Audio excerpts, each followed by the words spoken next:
computer. Ayan. So good evening, everyone. Welcome to our prayer and meditation. So I'll be recording this for the sake of those who wants to join the recording.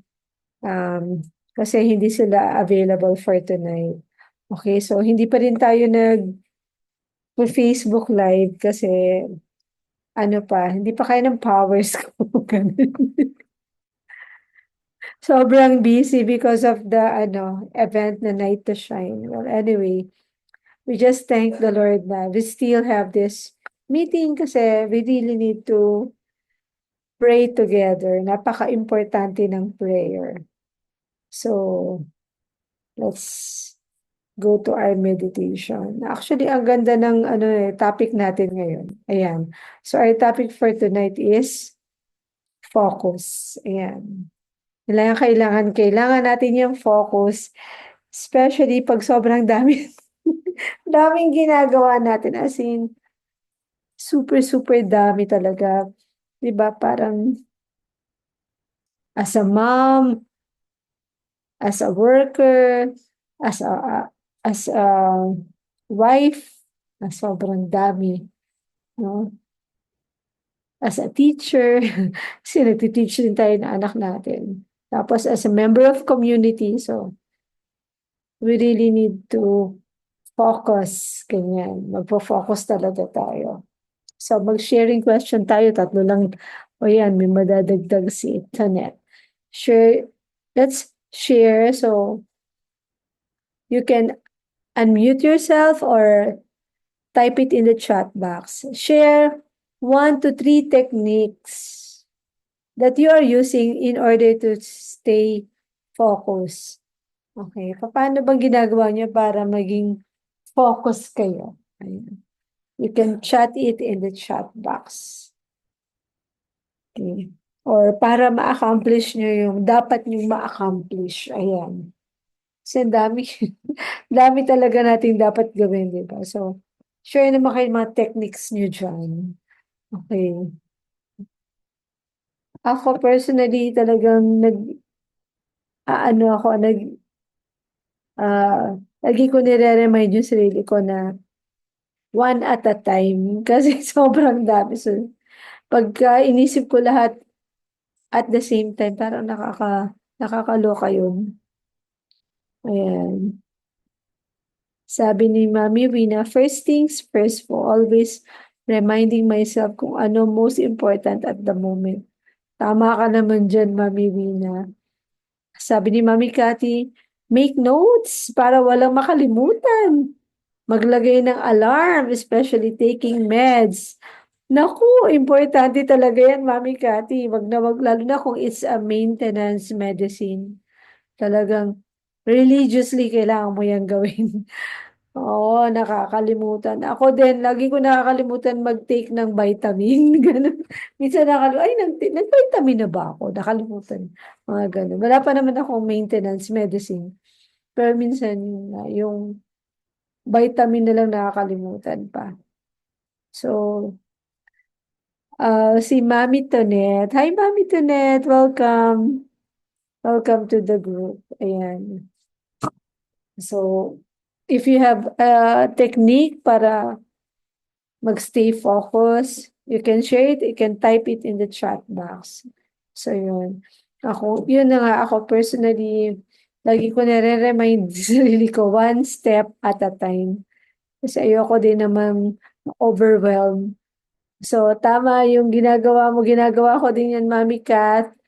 I write down, tapos, meron akong to-do list. Minsan, pag super, super, super important na hindi ko talaga makalimutan, ilalagay ko yan sa to-do list ko. Sabi ni Mami Lily, Mami, watch ko na lang for a play. Opo. Hindi naman ako mag-Facebook lang. But I'm going to upload this in our YouTube channel. Yan, nakalagay sa ako talaga dito nilalagay ko sa to-do list sa cellphone kasi nga most of the time, cellphone yung nakalagay sa akin. So, pag talagang pinaka dapat hindi ko makalimutan, like magbayad ng bills, kundi mapuputulan ka na, ganyan. Minsan nakakalimutan ko talaga yung mga ganyang bagay. So, yan, we really need to stay focused. So, let's read our Bible reading for tonight. Mami Kathy, can you read this, please?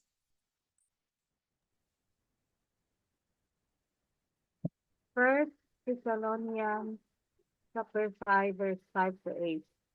For you are all children of the light and of the day. We don't belong to darkness and night. So be on your guard, not asleep like the others. Stay alert and be clear-headed. Night is a time when people sleep and drinkers get drunk. But let us who live in the light be clear-headed, protected by the armor of faith and love, and wearing as our helmet the confidence of our salvation. Ayan, thank you, Mami Kathy. Ayan, so yung sinasabi dyan na, but let us who live in the light.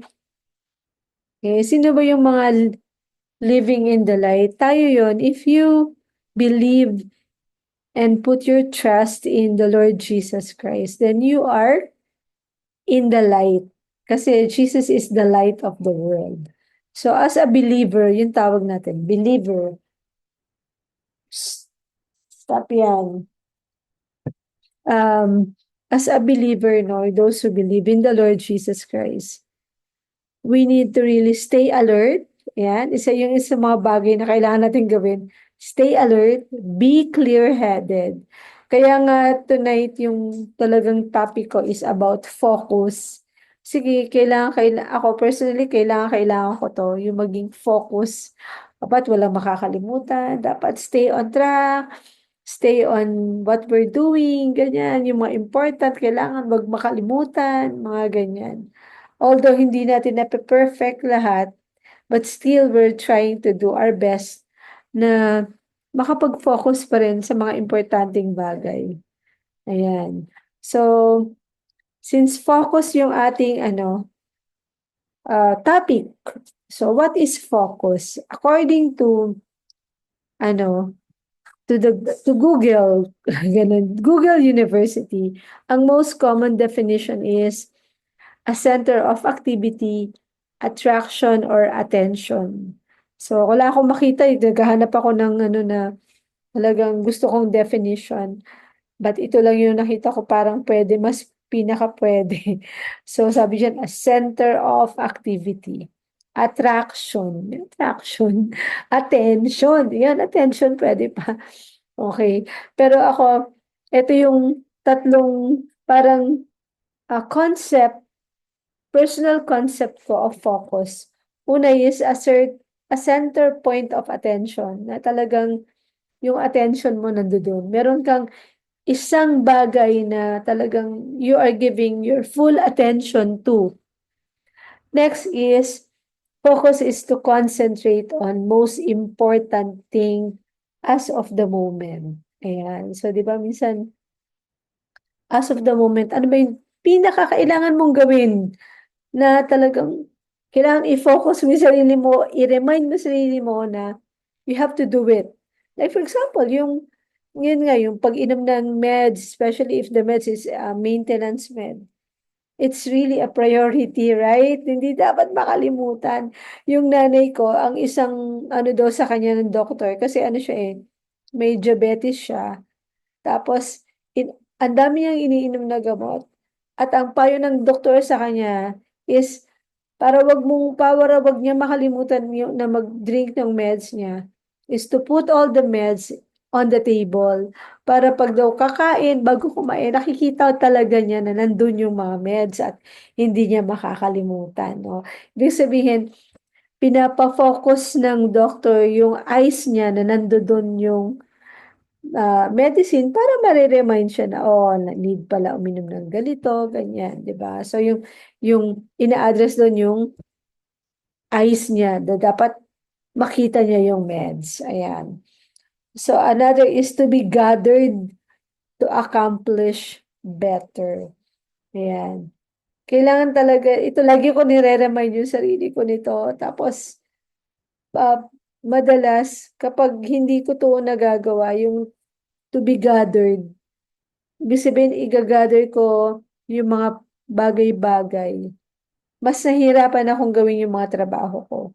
Kailangan, like sa bahay, dapat all things are put in proper place.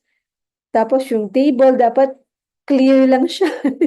Gana na talagang naka-put things in order, ganyan. So pagka hindi ko na makita yung mga bagay-bagay, hindi ko makita yung susi ko, hindi ko makita yung isang hinahanap ko na bill, hindi ko makita yung important na notebook, yung mga ganyan, alam ko na yung nangyayari sa sarili ko. I think I'm already scattered.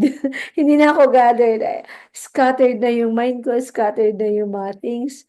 So, nare-remind na ako na talagang, kailangan kong mag-refix, i-refix ko, ika-calibrate ko naman yung focus ko. Ibig sabihin, kailangan ko nang mag-organize na kasi nawawala na sa order yung mga things. Kailangan ko nang i-maintain yung order sa bahay, ganyan, yung put things in the proper place. Kailangan ko nang mag-organize, ganyan. So, para ma-focus ako.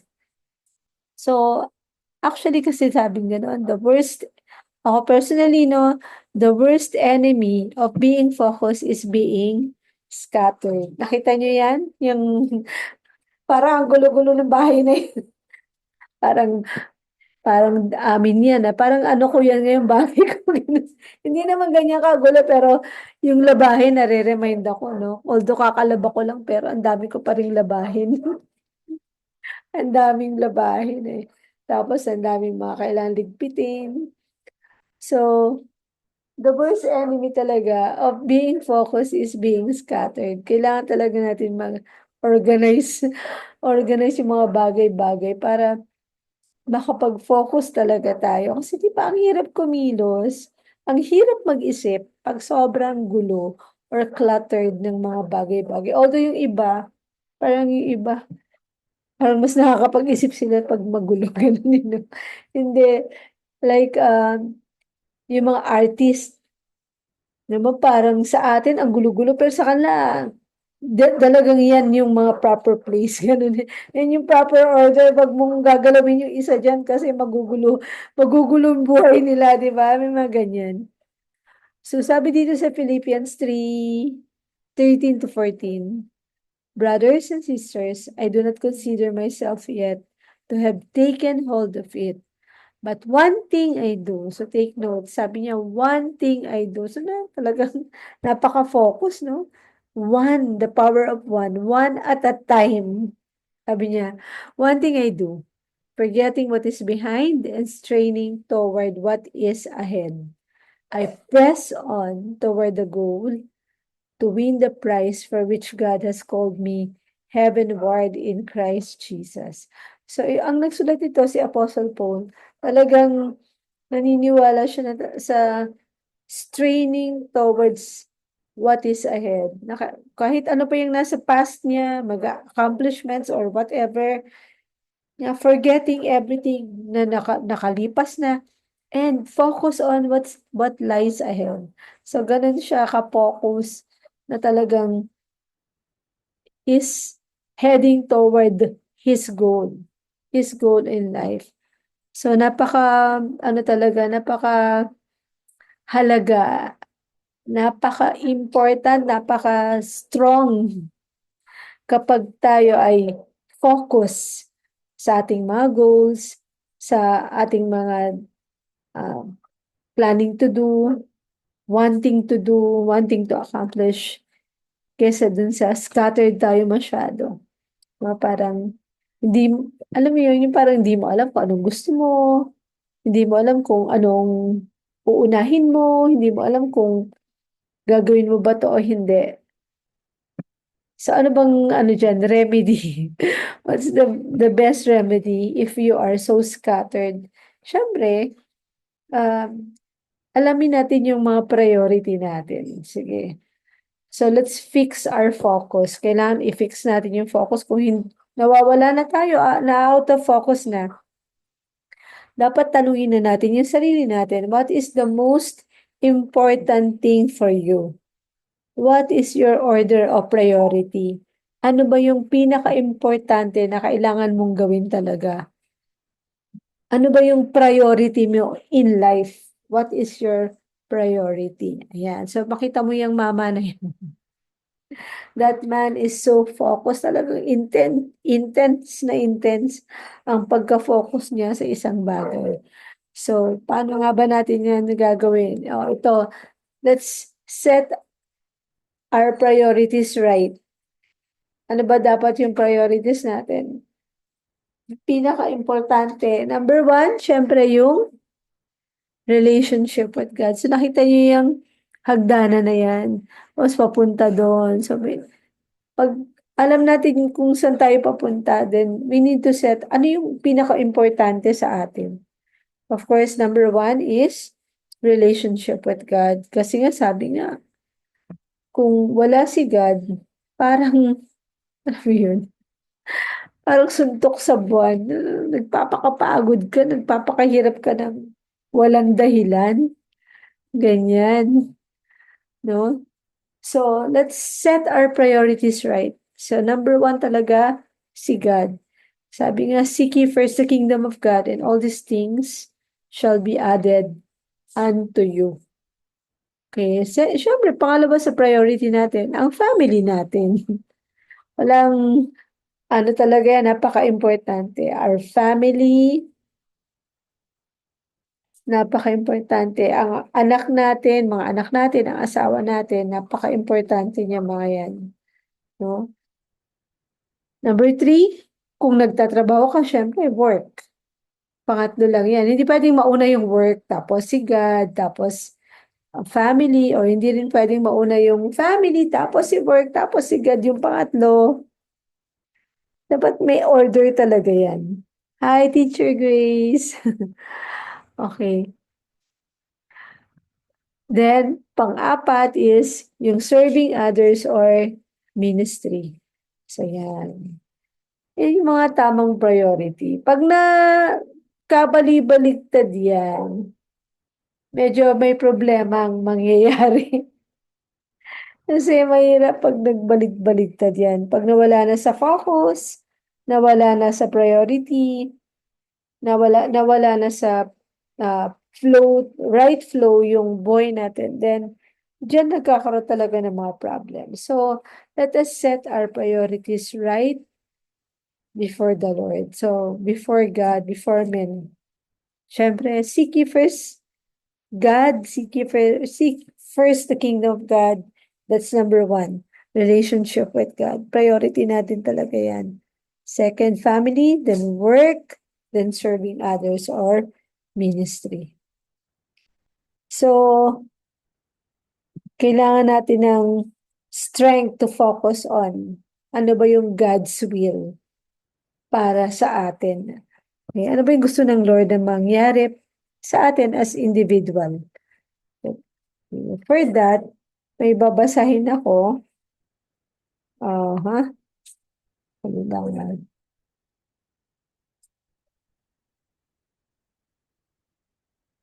Basahin natin to. This is 1 Thessalonians 5 verses 14 to 9 to 22. Sabi dito, brothers and sisters, we urge you to warn those who are lazy, encourage those who are timid. Take tender care of those who are weak. Be patient with everyone. Ayan. So, para ako, nung nabasa ko to, take tender care of those who are weak. Be patient with everyone. Yan, naalala ko talaga yung mga anak natin. Kailangan talaga nating alagaan sila ng may buong pag-iingat, pagmamahal, at pasensya. Yan. Verse 15, see that no one pays back evil for evil, but always try to do good to each other and to all people. So, isa yan sa priority natin na to always try to do good. to others. Kahit mahirap, kahit na parang di natin kinakaya, but we still to choose na maging mabuti pa rin sa ibang tao. Minsan kahit unfair na sila, kahit na natitake advantage ka or sinisiraan ka or minsan may mga misunderstanding na we still try to do good to other people. Sa verse 16, always be joyful. Yan, ako dapat lagi pa rin tayong masaya. Kasi ano na lang yun, di ba, kung medyo may kabigatan na nga, ang ano pa natin, ang lungkot pa natin, ganun, ano, or galit pa tayo palagi. I think, ang magpapagaang talaga ng life natin, yung attitude natin. Pag lagi tayong masaya, lagi tayong positive, nag-hope sa Lord, then, I think kahit na gaano kabigat yung challenges and yung mga kahit gaano kadami yung mga kailangan natin gawin, gumagaang lang yun. Gumagaang. Okay, so never stop praying. Ito napaka-importante talaga. Never stop praying. Prayer is very important. Hindi lang para sa sarili natin, but for other people. 'Di ba? Lalo na kung nagbo-browse kayo, may nakita kayong prayer need, you pray. Pray for the person. Na, like kanina, nakita ko yung isang mami na, nasa hospital pala siya for 4 days or 4 or 5 days na yun. Nagulat ako. Then I message and ask anong sakit and to pray for the person. Napakahalaga po niyan eh. No? Sabi nga, always do good. Try to do good. Yan. So, never stop praying. Kung may need, pray. Ha? Pray, be thankful. Ayan, sa verse 18. Be thankful in all circumstances, for this is God's will for you who belong to Christ. Hmm. So, isa sa dapat natural na nagpo-flow sa atin ay ang maging thankful kay God. Oo, tama ka. Teacher Grace, si Mami Shali, Mami Shalimar nga yan. Ano siya yung nagkaroon ng parang heart failure. So, pag-pray natin siya, sama natin siya sa prayer. So, kailangan talaga natin siyang i-pray. Dati pa yan siya. Pero ngayon nagulat ako na nasa hospital nga siya. We have to pray for her. So, sabi dito, verse 18, be thankful in all circumstances, for this is God's will for you who belong to Christ. So, pag alam natin na God's will for us to do that, dapat gawin natin palagi. At saka may nabasa ako na pag bibigay daw tayo ng thank you kay God as long as we give thanks to God. Pag nagsisimula na tayo mag-thank you, no? Nagki-clear yung mind natin. Parang na-strengthen yung mind natin. Kaya dapat palagi talaga tayo nagte-thank you kay God. In verse 19, do not stifle the Holy Spirit. Meaning, do not restrain the Holy Spirit. Okay. Sabihin, just let the Holy Spirit do what He wants to do sa buhay natin. Let Him do whatever He wants to do with us. Yan. I-follow lang natin ang Holy Spirit. Ba? Like, kung gusto niya mag-pray tayo, pray. Kung gusto niyang may gawin tayo, magbigay tayo, bigay. Pag gusto niyang may ipapagawa ang Holy Spirit, then let us follow. Then, verse 21, but test everything that is said. Hold on to what is good. Stay away from every kind of evil. Ito naman, naalala ko yung nangyayari ngayon sa Los Angeles, di ba? At sobrang trending nung nangyayari sa kanila na sabi kasi dito but test everything that is said. Hold on to what is good. Stay away from every kind of evil. 'Di ba? Prior dun sa sunog, nagkaroon nga ng parang Golden Dove awarding dun sa kanila. Tapos parang ah, may portion doon na they are mocking, parang nagmamak sila kay God. 'Di ba, na sinabi pa talaga nila na God of the universe, no mentions. Biro mo, sa lahat ng inawardan, eh, no mention talaga si God. Parang sabi ko, grabe naman yun. No mention na nag-thank you man lang kay God or what. Kinlaim pa talaga nila na this godless town. Yung godless daw yung place nila. So, minsan, parang, di ba, kung nandun ka sa crowd, tapos yung iba tawanan, tumatawa pa.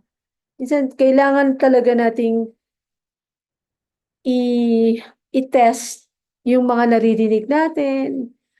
Is this the will of God? Tama ba itong ginagawa nito? Tama ba itong sinasabi nitong person na to? Before we agree, before we dive in sa mga ginagawa ng iba or sa mga sinasabi ng iba or nakikitawa ba tayo? May mali na pala sa sinasabi ng iba. Dapat hindi. Sabi dito, stay away from every kind of evil. Diba? Lalo na if it's mocking God, mocking the name of the Lord. Kasi napaka big deal talaga ng honor na dapat ino-honor natin si God. Binibigay natin yung glory sa Kanya. Tapos nag-humble tayo ng sarili natin. Kasi sobrang big deal yan. Sabi nga ni God, lahat ng nagpapakumbaba, itataas niya. Lahat ng nagpapakataas, ibababa niya. Ano yan law niya yan That's a law. Lalo na kung yung mga tao hindi naman naniniwala kay Jesus, they don't believe in God. Whatever the law, kung ano yung sinabi ng law, mag-a-apply talaga yan sa kanila. Especially kung wala namang Jesus sa heart, wala talaga, wala talagang mangyayari, no? Pag tiningnan mo talaga yung Los Angeles, parang sabi mo, parang imposible, pero grabe yung sunog. Naalala ko tuloy yung sa Bible, yung Sodom and Gomorrah. Diba yung isang city na nasunog din, sinunog ng Lord kasi sobrang wicked na ng mga tao. So parang na-remind ako of that. Kasi even yung during the time of Noah, nung magkakaroon ng big flood, ganun pa rin yung mga tao. They are mocking Noah, they are mocking God. So dapat talaga maging careful tayo sa pinapanood natin, pinapakinggan. Kung nasan tayo, maging careful tayo. And when we sense, kung masisense natin, these people, they are mocking, nagmamakiri sila. Halimbawa, minamak nila ibang tao, minamak nila si God.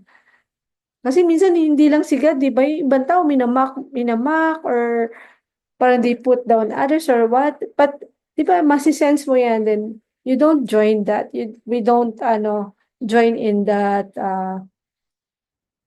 talk, kung ano ba yung ginagawa nila. But we stand ano, on the righteousness, on being kind, on being loving, katulad ni God, loving lang, kind lang, kahit sa ibang tao.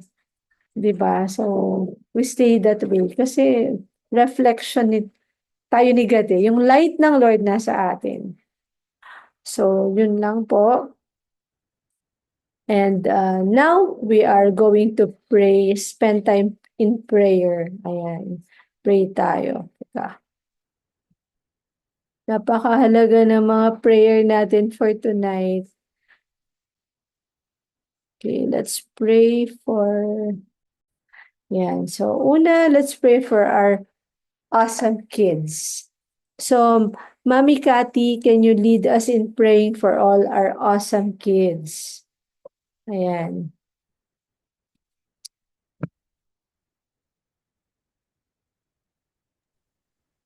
Let us pray.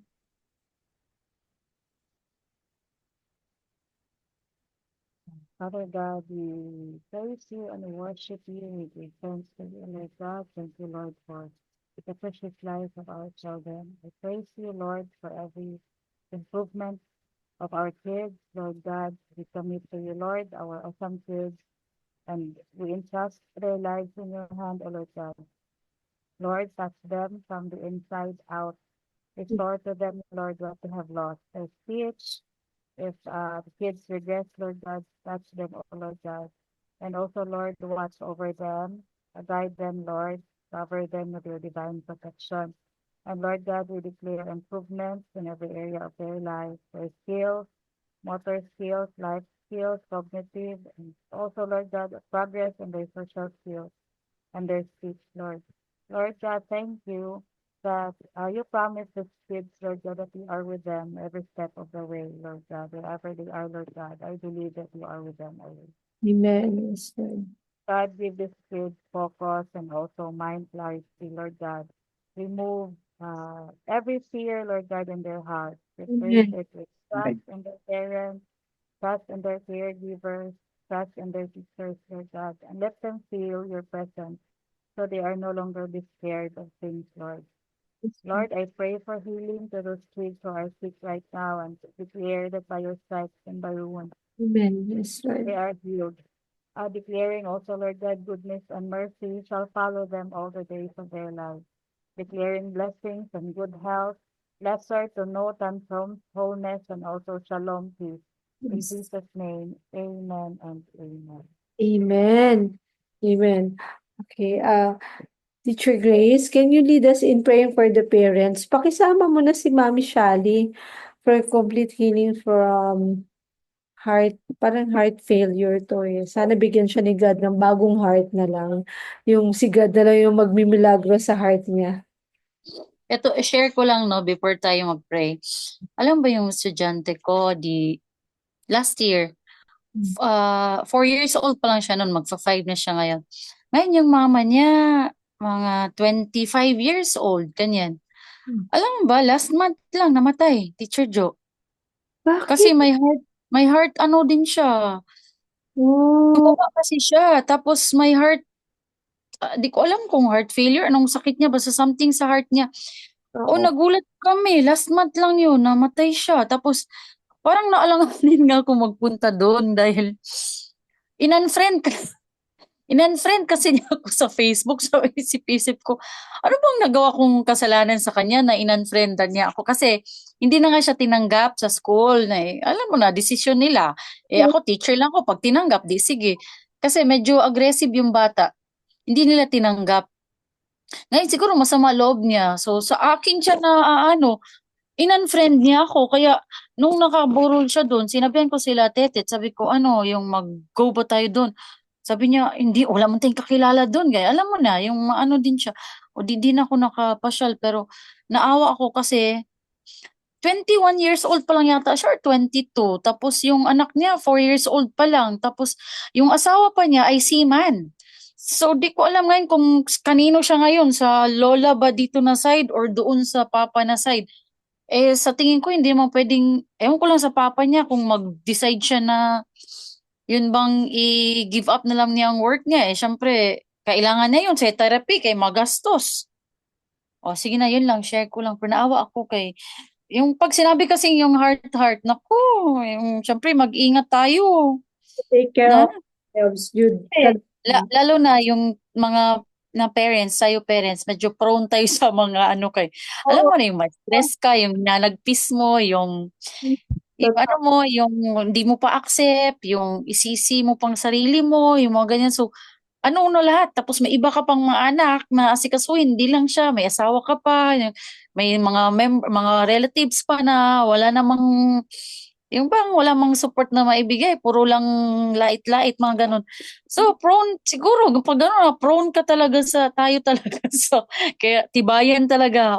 We pray, Lord, na yung bigyan mo kami ng matibay na puso, na strengthen us, give us yung parang give us faith, give us courage, protect us, and then Ano pa bang ipipray natin? Yung resources, provide us the resources para ma-sustain yung mga needs ng family, ng mga special kids namin. Tapos ano pa ba? Pa-thank you tayo for good health. Tapos, of course, we should do also our part na yung eat healthy, have a healthy lifestyle kasi hindi lang yun kailangan natin, kailangan din tayo ng mga members ng ating family. So, we just thank you, Lord, for keeping us safe, for keeping us healthy. We just ask you to bless us and guide us always. In Jesus' name we pray. Amen. And yung aming relationship sa'yo talagang lumalim, Lord. Kasi siya lang talaga yung, ano natin, source of strength. Kapag wala talagang relationship sa Lord, wala, Jud. Wala talaga. Hindi mo alam saan ka huhugot ng pag-asa, saan ka huhugot ng kagalakan, ng joy. Eh kung may Lord ka sa puso mo, kahit na sandamakbak ang problema, alam mo, hindi ka pinapabayaan ng Lord. O Sige sabi nga, o pag-pray pala. Pag-pray pa natin si Mami Shalimar pala. O nakalimutan ko. Lord, we pray for Mami Shalimar, Lord, na sana bigyan mo pa siya ng mahaba pa na buhay, mahabang pasensya, good health. Pagalingin niyo pa siya, Lord, sa nararamdaman niya ngayon, kung ano man yung mga sakit na nararamdaman niya. Provide, Lord, sa mga financial na support kasi alam namin, Lord, pag nasa ospital, yun, kailangan talaga niya ng pera. So we ask, Lord, for financial help. Sana, Lord, malagpasan niya ito. I know, Lord, that you are always here for us. You'll never leave us nor forsake us. Amen. Amen. Ayan. So, sabi ni Mami Cathy, uso heart disease ngayon, no? Akong in-law sad, nag-attack, praise God, ok na siya ngayon, sabi niya. Amen. Sige. Lord, tinataas din po namin sa inyo si Daddy Romel, yung naging balo nung isang mami namin dati na nasunog. We pray, Lord, na bigyan mo sila ng bagong matitiran kasi kailangan na nilang lumayas dun sa tinitira nila ngayon kasi gigibain na ng ng government. We pray, Lord God, na magmilagro ka sa buhay nila para may malipatan po sila na maayos at safe para sa mga anak niya, Panginoon. Salamat po, Lord. In Jesus' name. Amen. So ngayon, Amen. let's for Autism Family. Yun nga, Night to Shine na sa February 7. Let's pray na maging successful. Lord, maraming salamat po sa event na to na Night to Shine. Actually, so excited na kami lahat. Lalo ng mga bata, pag nakikita ko sila, Lord, at wala akong naririnig sa kanila, kundi, oh, Night to Shine na. Kaya excited na kami lahat. Panginoon, we pray na tulungan mo po kami as the organizers na may prepare namin lahat ng dapat i-prepare. And we pray for funds. Kailangan po talaga namin ng funding, Panginoon, ng additional funding, Panginoon. We pray for favor na kung sino man po yung mga lalapitan namin, sino man po yung mga hinga namin ng help, ng funds, Panginoon, talaga pong buong puso po sila at generously magbigay sa amin, Panginoon, para po sa lahat ng mga pangailangan po ng aming event mula po sa places, pati sa food, sa mga orientations and everything. Lord, we pray also for safety sa lahat ng workers, parents, mga kids. Lord, kaming lahat na wala pong anumang di maganda na mangyayari sa amin, Panginoon. But Lord, we pray na we are more than victorious, oh God, through you who strengthens us. We pray sa mismong event, we pray for your presence. We pray for your blessings. Na Lord, talagang it will be not just an ordinary event night, but it's going to be the best night of their lives, oh God, especially sa mga magulang, sa mga bata, sa amin ng mga workers, Panginoon, na maramdaman namin yung presensya mo, yung unconditional, unfailing love mo sa bawat isa sa amin, lalo na sa mga bata. Yung joy, i-pour out mo po sa bawat isa sa amin, Panginoon. So Lord, we just commit to you this night to shine. We thank you for the success of this event, oh God. Hindi lang dito sa Pilipinas, all over the world po ito. So, sa bawat night to shine na gagawin sa buong mundo. Thank you for the big success, Panginoon. And also, Lord, we want to lift up to you our SEC registration. Give us favor, Panginoon, and continue to really help us para ma-register na po, Panginoon, tung aming grupo as a foundation, Panginoon. Alam ko ikaw magpo-provide sa lahat ng aming pangailangan. So, we give you all the praises and the glory and the honor. We worship you in Jesus' name. Amen and amen. Ayan. Sige. Bago tayo mag-bye-bye sa isa't isa, ano muna tayo? Hi, ayan. O, di ba? Alam ko sobrang busy na siguro mga tao ngayon. Sige, smile tayo. One, two. Yan. So, God bless everyone. Please stay focused and strong. Thank the Lord every day. God bless. Bye. Bye. Alam ako ditong kanina pa nag-ano eh. Oh. Kanina pa? Ang kulit. Kanina pa nangungulit. Oh. Bye. Bye. Ay, antok na. Dako naman lagi na. Oo, dako na kayo. Kailangan ko ng paliguan. Napapabayaan ko. Bye. Bye. God bless. God bless.